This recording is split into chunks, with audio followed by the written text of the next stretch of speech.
Okay, I'm not going to go to that, but today's feature presentation is called Getting Comfortable with ISAT2 Height Data and the Open Altimetry Online Tool. And with us today is Amy FitzGerrell from the user services team of the National Snow and Ice Data Center, which is also, called NSIDC, that's the acronym, in Boulder, Colorado. And let me tell you why NSIDC, okay? And as you can see here, as you know, ISAT2 collects this elevation data from across the planet. Well, this data comes from the satellite. It's downlinked to Earth, as you can see here. It's reformatted, checked for quality, repackaged into scientific data sets, delivered to NSIDC, who then distributes it and archives this ISAT2 data because there is a lot of data coming from this satellite. So, NSIDC is great. They worked with us with ISAT-1 and there's a lot of other missions and, campaigns that they work with. So, Amy will make you comfortable in looking at this Open Altimetry online tool by talking about, how do you look at the ISAT2 height data? How do you look at the globe data and then do some comparisons and find some, coincidental overpasses, things like that. So, Amy, I will pass it over to you and thank you in advance for this. Oh, I should mention that also at the end, we will have a time for some question and answers. So thank you, Amy, and it's all yours. Thanks, Brian. I will share my screen here. Let me unshare mine here. Okay. Yep, there you go. All good.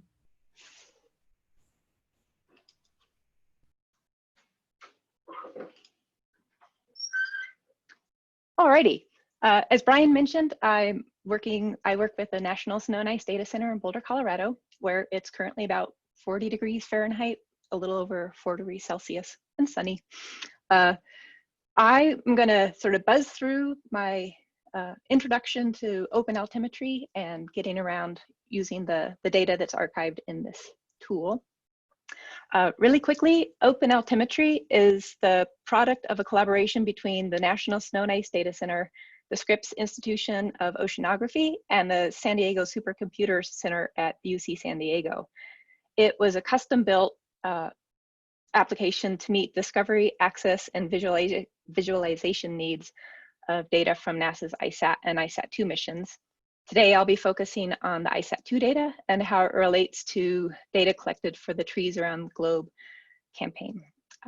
Specifically, we'll be honing in more on the ISAT Atlas Level 3A land and vegetation height dataset, which is also known as ATL-08.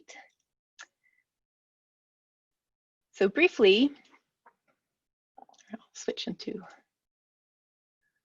about the ISAT-2 mission, as Brian touched on as well. The primary instrument is called the Advanced Topographic Laser Altimeter System, also known as ATLAS, which is a photon counting laser. It's one laser, but it's split into 6 beams. I'll zoom in a little bit here to show you that beam pattern.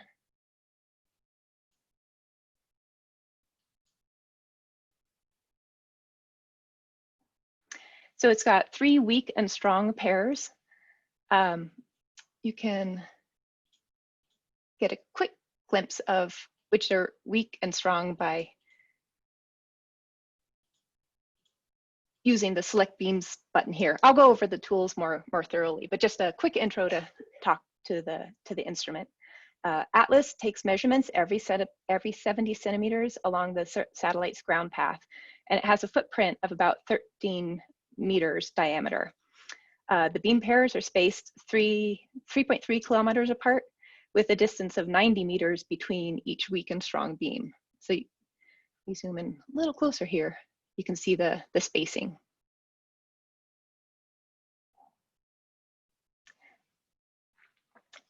ISAT-2 repeats its ground tracks every 91 days to allow scientists to track height changes in all 4 seasons.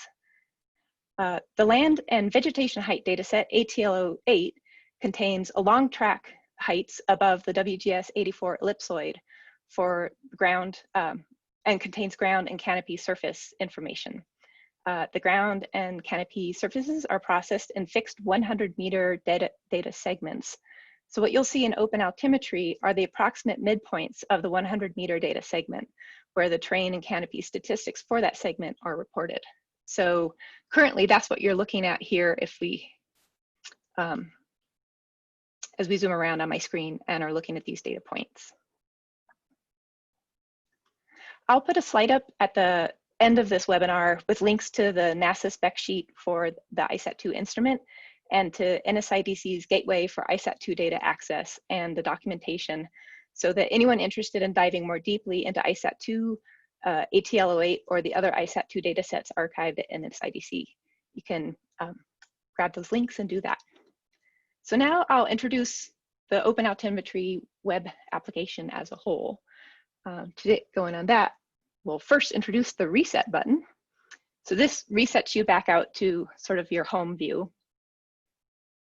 As you can see, there's a calendar option to choose different days of data. We've got a cloud layer button, which is actually the MODIS True Color Terra Corrected Reflectance layer. This can be helpful in areas to determine why you might see a ground track, but sometimes the data fall out and aren't available. And one of the primary reasons for seeing a lack of data where you see a ground track is due to cloud cover. The laser doesn't penetrate clouds well. You can also zoom to a bounding box or a point. I'll do a quick demonstration here of zooming to a point.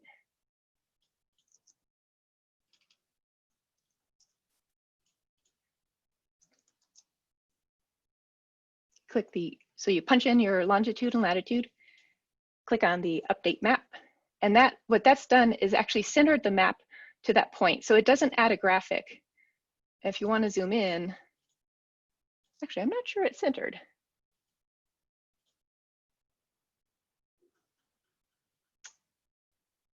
Actually, it probably did. I've got the clouds layer on blocking my view.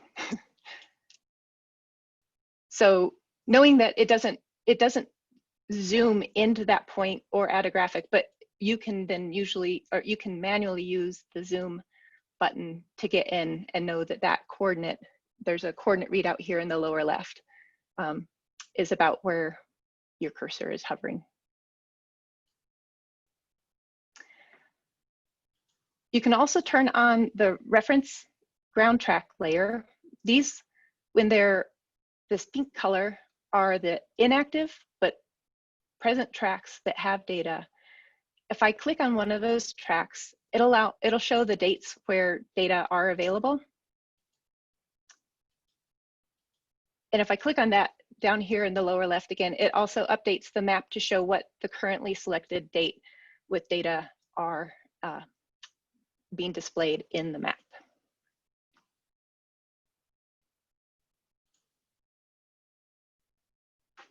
I'll turn that off. Over here in the upper right-hand part of the map, you can see that we have a number of different layer options to turn on. Again, I'll focus on ATL08 today, but there's also ATL06, which is our land ice height data set. We have ATL07 and 10, which are sea ice height and sea ice freeboard data sets, and ATL12, which is our ocean elevation data set.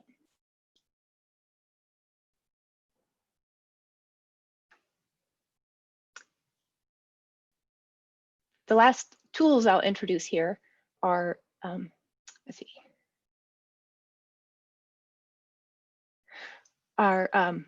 we have the ability to change the current map view's projection.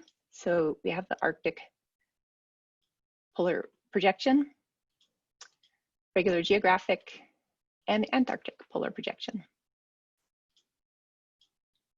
There's also an information button, which this goes into detail about the some of the layer details, what comprises the background layers, the data products, a beam legend. And lastly, I'll show the annotation option. If I turn these on, you can see across the map where people have added annotations for points of interest or potentially problems they found in the data. So this is a good reporting tool. If you think you're seeing a data anomaly, you can add an annotation, search it for a small area, and it allows you to change whether you're looking at a data anomaly or if it's an annotation for yourself, a surface feature of interest. So you can sort of dial in annotations and they'll persist in the map as either public or private, depending on the box you check, to help you get back to where you were.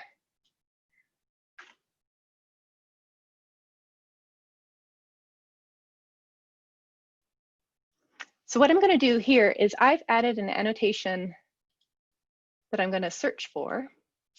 I called it globe.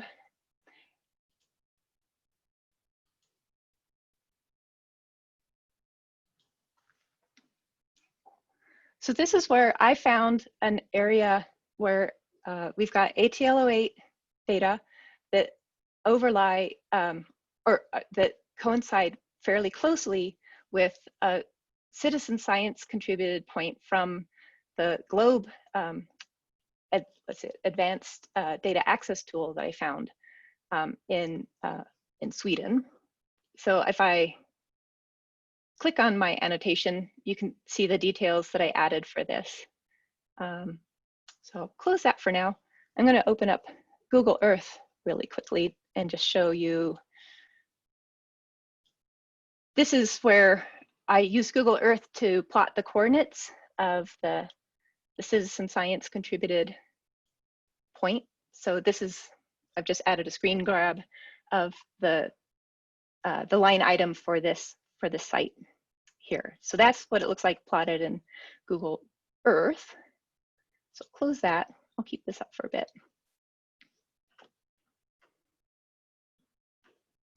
So that data point lies roughly over here.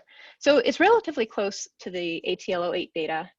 If I expand, or if I click on one of these points, I can get the snapshot of the latitude, longitude, and the elevation at this point.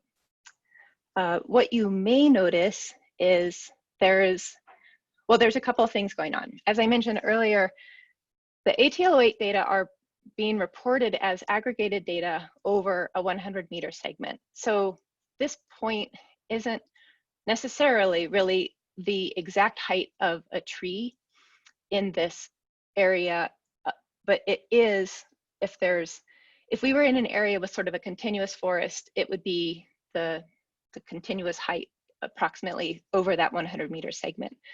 And so I'm having to make some assumptions that in this neighborhood, the tree heights are possibly similar across this subdivision if they were planted at the same time, and should reasonably reflect what this citizen science collected at the point that's over here. But it isn't an exact art, and it's the best we have for the time being. The ATL03, which is the geolocated photon data, is the underlying data, and I can show you that in a little bit.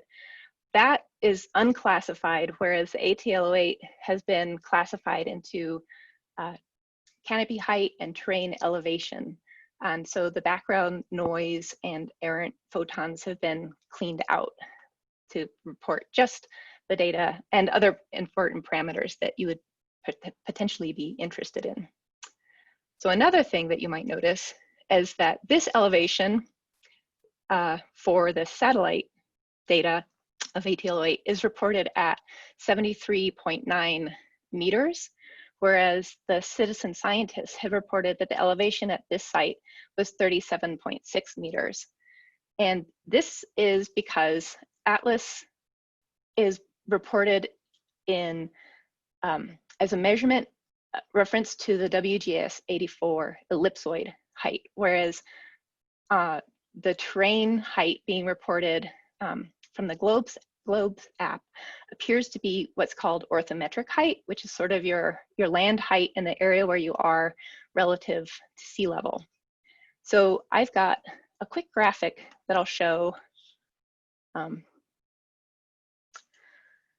It's a brief explanation of why we're seeing a difference in elevation. But there's also, I've got a geoid height calculator that you can use to run through the routine of showing whether you're on track or not.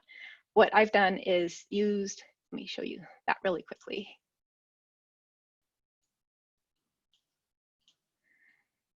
It's the UNAVCO GeoHeight calculator. This is one of the links I'll include at the end of my presentation. It lets you punch in the latitude and the longitude and the GPS elevation. So these are going to be the coordinates from the ATL08 data. When I submit this, it spits out what my the GPS ellipsoidal height is. We knew that was the elevation I input, and it calculates the geoid height at 36.7 meters. Orthometric height is calculated by subtracting the geoid height from the GPS ellipsoid height. So this 37.25 meters is the approximate orthometric height in this area, which again goes back to my diagram here of how it actually matches reasonably well with what the citizen scientist had measured. The canopy heights in ATL08 are reported as a difference between the canopy photon height and the estimated terrain surface. So you don't have to worry about any conversion in the tree height reported here. Over this 100-meter segment, the tree height was calculated to be about 4.5 meters, which it coincides roughly with the tree height calculated, but it won't be exact because this person calculated the exact height of a very specific tree that isn't directly in line with the ATL08 orbit track. Well, the ISAT-2 orbit track collecting ATL08 data.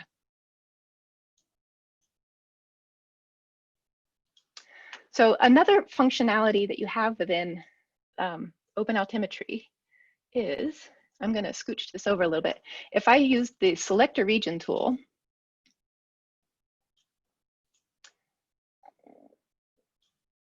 and this allows me to view the elevation profile over this area. And so this is what you also saw. I kind of cheated and gave you a preview in my geoid height calculation summary. But you can see how on the map over here, the blue dot is highlighted as I move my cursor along the graph of the weak and the strong beams over here. So this is just the surface elevation area being reported, and then the canopy heights are reported in the graph below here for all these points. And not every point qualifies to necessarily return a canopy height. There are restrictions in terms of the number of photons that need to be received and but in the processing of the data before a canopy height can be generated. So you will sometimes see a little data gap. And this is where, if I switch to the ATL03 photon heights, you can see the data returned here. But again, these are high confidence, but we still don't have a classification to know whether these are necessarily backscatter or noise. We can't tell whether this is a canopy versus the terrain. And that's what ATL03 has done the extensive processing to classify and give us a relative confidence of what we're looking at for any given beam. So lastly, I'll touch on how to get the data. If you click this download data as a CSV, that will do a quick download of all the data, again, located just within the select a region. So it's subsetted to be the data contained within this area. And if you choose, excuse me, the second option is to download the data subsetted in HDF5 format. And that will be delivered from NSIDC to you to use as you choose. Lastly, there are some options within these little hamburger icon to fiddle with your chart view. You can download a PNG image or other images of this exact chart in different formats. So that's about it for my presentation. Like I say, that was kind of a quick and dirty overview of getting around in Open Altimetry. Here's my,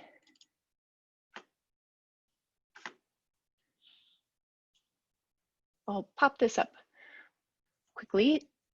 This is, if you have any questions, either about using Open Altimetry that you'd like more help with, please feel free to email NSIDC at nsidc.org. We have more than just me on the user services staff, but I'm the one who primarily answers either Open Altimetry or ISAT2 data questions. And we're more than happy to answer any questions you have. This is the link to some of the technical specs for the ISAT2 instrument. That's where you can see like the footprint diameter, the beam pattern, description, that sort of thing. And then this link covers, this brings you to the overview page for all of the ISAT2 data that we archive at NSIDC, but also lets you go in by individual data sets to choose ATLOA, to look at the user guide or the technical references, so you can get a better feel for the processing that's been applied to the data to generate the final output product.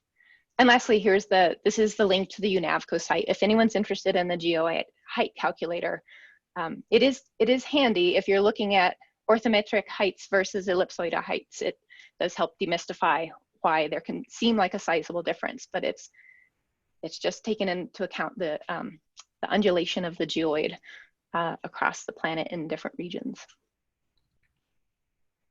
So that's it for me.